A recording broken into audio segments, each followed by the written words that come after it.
Ayan, hello, isang mapagpala at ligtas pong umaga sa ating lahat. Ayan, magandang umaga. Good morning, Pechay.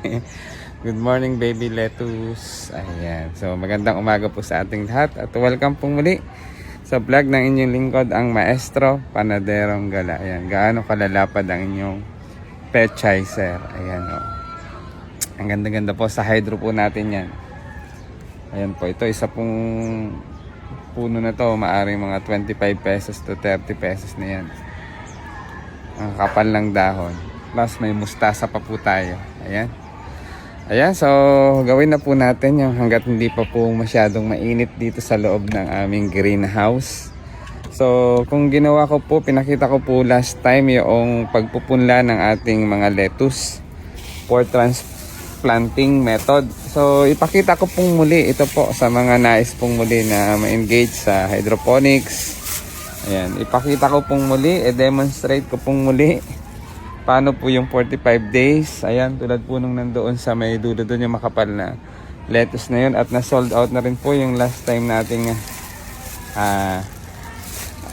itinanim na mga lettuce. Ayan, so ipakita ko pong muli gamit ang Romanian type romaine lettuce. Ayan, kung nakaraan po pinakita ko po yung pagpupunla sa seedling box.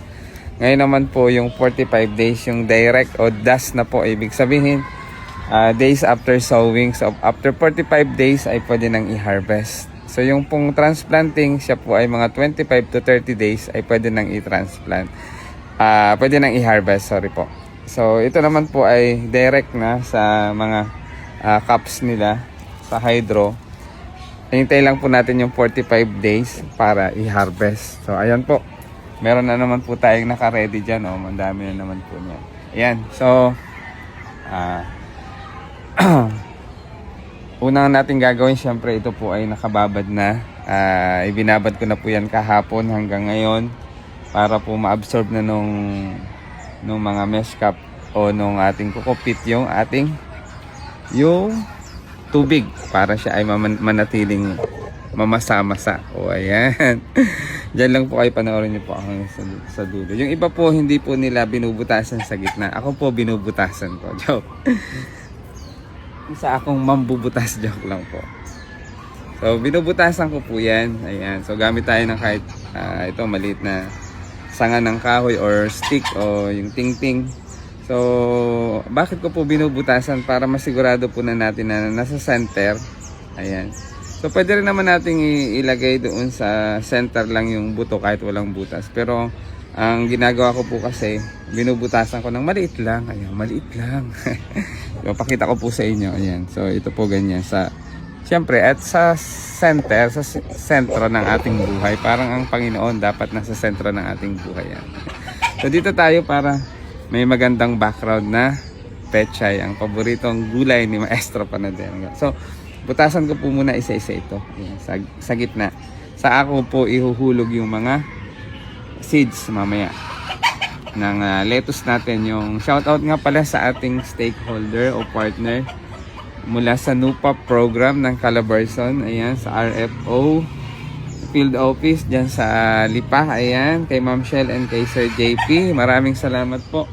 Ito po, itinatanim na po natin yung ating ipinagkaloob yung intervention nyo pong romaine lettuce. Ayan. And after 45 days, harvest na po tayo.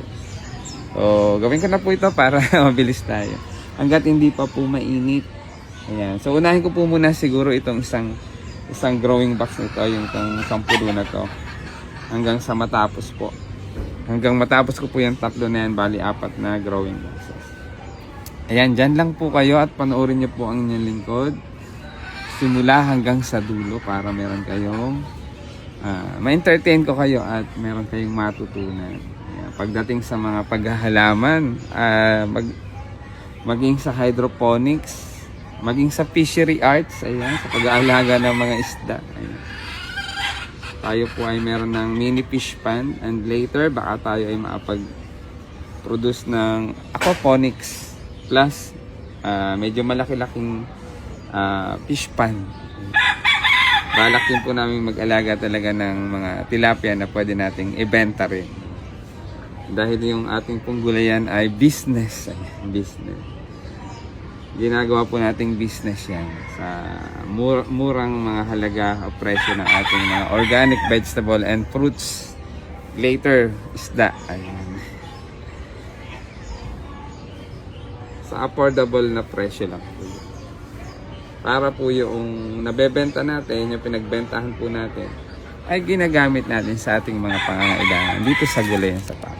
So, pinaiikot natin. Ayan. So, kunin ko na po muna itong seeds mula romaine lettuce. Ayan. So, shoutout sa ating NUPAP program ng Calabarzon. Ayan po, pakita ko po muna ulit. Ayan, may mga butas na po yan sa gitna. Yung iba po ay hindi talaga binubutasan nila. Nilalagay lang nila yung kanilang seeds. So, sa akin, para po sa akin, nilalagyan ko po ng butas sa gitna para siguradong hindi ma-misplace natin. Oh, misplace. Ano yung misplace?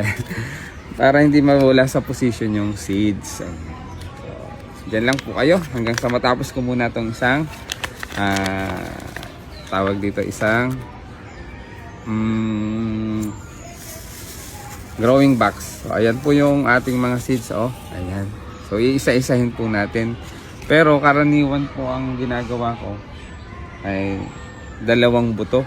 Subukan po natin ang 2 buto para wala naman pong problema kung magdoble sila.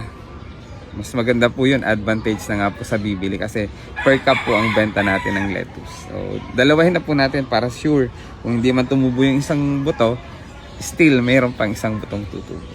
Di ba? So, ihulog lang po natin yung seeds sa gitna, doon sa butas. So, ayan. So, hindi ko na po maipapakita sa inyo yan ng malapitan. Pero, ayan, nakikita nyo naman kung paano ko po ihulog. Ayan. Sa gitna. So, 2 po, 2 seeds. Minsan nga po, 3 pa rin yung hinuhulog natin. Pero, this time po ay 2 lang. So, dyan lang po kayo. Ayan, huwag po kayong aalis. Ayan, marami po kayong matututunan. So, habang naglalagay po tayo ng buto, syempre, shoutout din po natin ang ating partner mula sa DA Calamba City. Ayan. Kay Ma'am Garrett, kay Ma'am AC, kay Ma'am Lani. Ayan. Sa kanilang head, kay Ma'am Ruby. Ayan. At sa lahat po, kay Ma'am Janelle. Ayan. At sa lahat po ng mga representative or DA technician mula sa DA Calamba City. Maraming salamat po sa mga intervention. Ito na po, pinagyayaman na po namin ang inyong intervention na pinagkaloob. So, mula sa NUPAP, pababa papunta ng DA Calamba City. Ayan. So, maraming salamat po sa inyo sa mga tulong or intervention na ipinagkakaloob nyo sa aming gulayan sa paaralan. At nawa ay patuloy pa rin tayo sa pagsuporta sa amin, at kami naman po ay nangangako na patuloy din po naming pagyayamanin pagyayamanin ang ating gulayan sa paaralan. Ito na po, malapit na po tayong matapos. So, para maipakita ko po sa inyo, isang growing box po muna din. After nito, susunod ko po yung pangalawa, pangatlo, pang-apat. Gawin ko po muna to dahil hanggat hindi pa po mainit, kasi po pamaya pag mainit at may sikat ng araw, aba ay sobrang init po dito, baka tayo ay high blood din. So normal pa naman, nagiging normal pa naman po yung aking blood pressure. Huwag namang ma-high blood kasi tayo po ay bawal magkasakit. Stay healthy po tayo. Ayan, malapit na tayong matapos. So, ang pagkakaiba po nito dun sa transplanting, after 15 days naman po ng transplanting na yun, na magkaroon na po sila ng 4 hanggang 5 dahon. Pag transplant po sila ng transplanting day, so day 1 na po yun, after 25 to 30 days, yun naman po, pwede nang i-harvest. Unlike po dito, start po tayo ngayon, after 45 days, harvest na rin naman po yun. Halos parehas lang po yung haba ng lifespan po nila. So pwede po siyang mag-extend mga 47, 48 until na hindi pa po pumapait ang lettuce. So, di ba? Ganun po yun. Pag pumait po kasi, ay kapag iniwan, joke lang lang po yun. So, ilagay ko po muna dito yung mga seeds at ipakita ko po muna sa inyo yung aking ginawa. Ayan.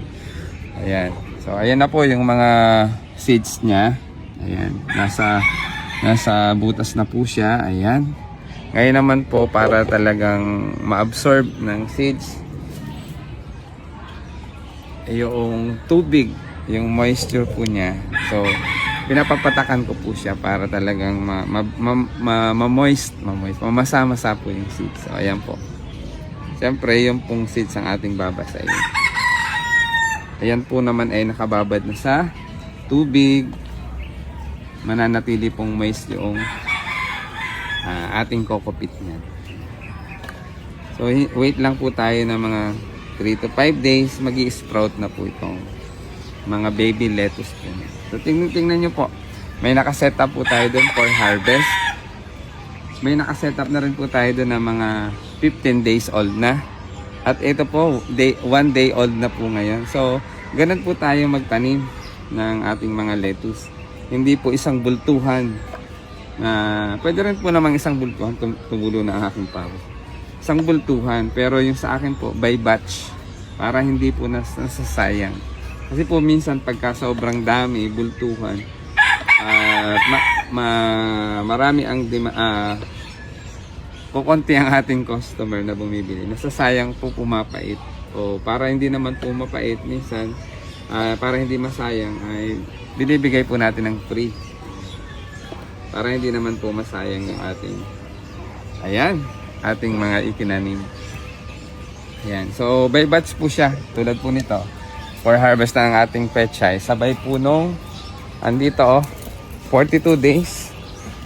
42 days old. O ayan. Pwede na rin i-harvest po yan. Ito naman po yung ating mga susunod na batches. O 1, 2, 3, 4, 5 growing boxes po yan. At ito, baka po ito ay mga 6 na growing boxes. Ito yung ating sineset up ngayon. So, tuloy-tuloy po pag may hina-harvest tayo, merong susunod pa uli ng mga after 2 weeks ay meron pa rin pong i-harvest. O, ganyan po tayo. Ayan, so maraming salamat po sa panonood. Sana po ay may natutunan at sana po ay nagustuhan niyo po ang aking reels and video. Muli, ito po ang inyong lingkod, ang Maestro Panadero Galang nagsasabing, pagpalang araw, ingat po tayo palagi and God bless us always. So, tuloy ko lang po yung aking ginagawa.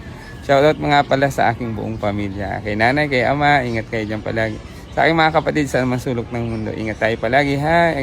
Huwag kalimutang alagaan ang ating sarili. At siyempre sa akin nag-iisa at mapagmahal na at maunawaing asawa. Yan, kay Ma'am Elaine. Alam mo na yun. Thank you for watching and God bless us always. God bless.